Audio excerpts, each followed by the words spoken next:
Hey guys, welcome back to the channel once again. Kenroy here. Now, I thought I'd just show you guys a little update on one of our produce that we've grown in our garden. Now, of course, you know that our channel, we focus a lot on growing your own vegetables at home here in the UK. We've built up a really wonderful community. I was speaking to my auntie today who lives in Florida, and she was saying about how she's impressed with the fact that I'm able to grow so many things in our garden, because her perception, and I think this is pretty true, like the perception of the UK is that it's a cold, wet and miserable place that you can never grow anything in.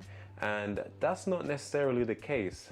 Whether it's because of global warming or perhaps it's always been like this, we've just had a really negative perception that it's always rainy here, it's always cold and nothing grows here, which isn't true. You can grow quite a lot in the garden, and that seems to be increasingly more as the temperature of the planet seems to be warming up now. I'm not going to go into all of that, except to say that we have been having a lot warmer summers. Even as we speak now, guys, it's been so dry that, you know, I've been struggling to keep all the crops watered, and that's not typical for the UK for sure. But that being said, water shortages aside, you can grow lots of vegetables here and even some fruit trees. We've been harvesting plums galore from the bushes close to where we live. We actually went out and got ourselves some lovely plums. Apples are currently coming in season as well, so you can grow some stuff. But even closer to home, guys, you can grow stuff like this, which is a huge squash. This is a courgette. It's called a roundini, the variety that I bought. Now, I'm sure it probably has other names, and as you can see, it's pretty huge for a courgette.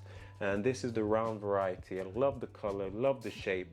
And today I'm just going to be cutting it for you guys to see what it looks like on the inside, and just to prove that, you know, this roundini variety, as it's called, is pretty spectacular. I love that speckled color of the skin. It reminds me of my Crown Prince pumpkins, which we grow in the garden.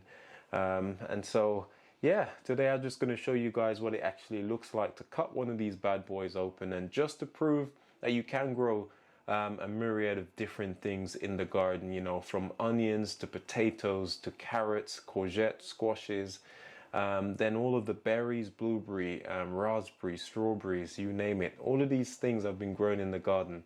And if you want to get a bit more experimental, you can grow things which normally grow in warmer climate. Things like the chayote, which I've been growing.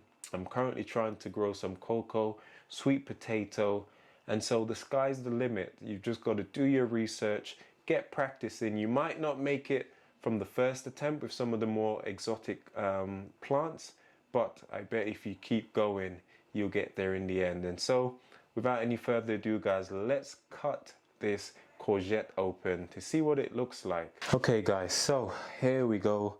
Here's our courgette, which we're going to be cutting open. It's quite a large one, like I said, and to me it reminds me of a pumpkin. I don't know if it's just me, but I suppose they're in a squash family, so it's not a strange thing at all. So I'm just going to get my knife and cut it down the middle. It's definitely softer than a pumpkin, but still pretty hard actually. Harder than I thought it would be for a courgette. Okay, are we ready? Let's go. Let's see what it looks like. Now, I'm going to be using this to make some soup today.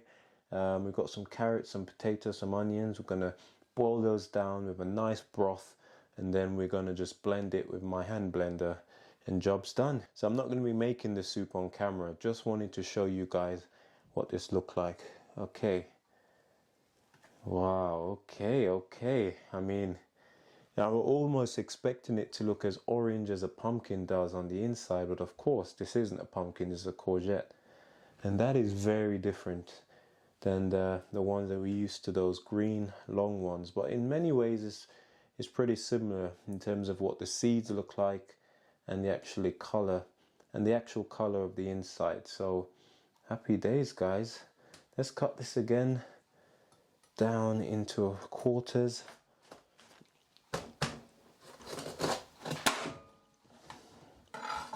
And we've even got some seeds now. I'm planning on saving some of these seeds to see whether or not we can actually get them to germinate next season. Unfortunately, I've just chopped through the middle of these ones here, but the seeds actually look pretty big, if I do say so. So hopefully they'll be mature enough for me to get a few of them harvested and store them. I'm definitely in the process of storing more of our seeds, guys. I can't stress enough how important it is. If there's ever a seed shortage, it's always a good idea to save your own seeds. I've never done it with courgettes before, especially this variety, which is new this year. So I definitely intend on saving these seeds. So that's it, guys. Just wanted to give you a little look on what these round courgettes look like if you've never seen them before. It smells quite neutral, there's nothing there, and we hope that this is going to taste amazing in our soup. So thanks for watching, guys, and I'll see you in the next video. Take care, goodbye, and God bless.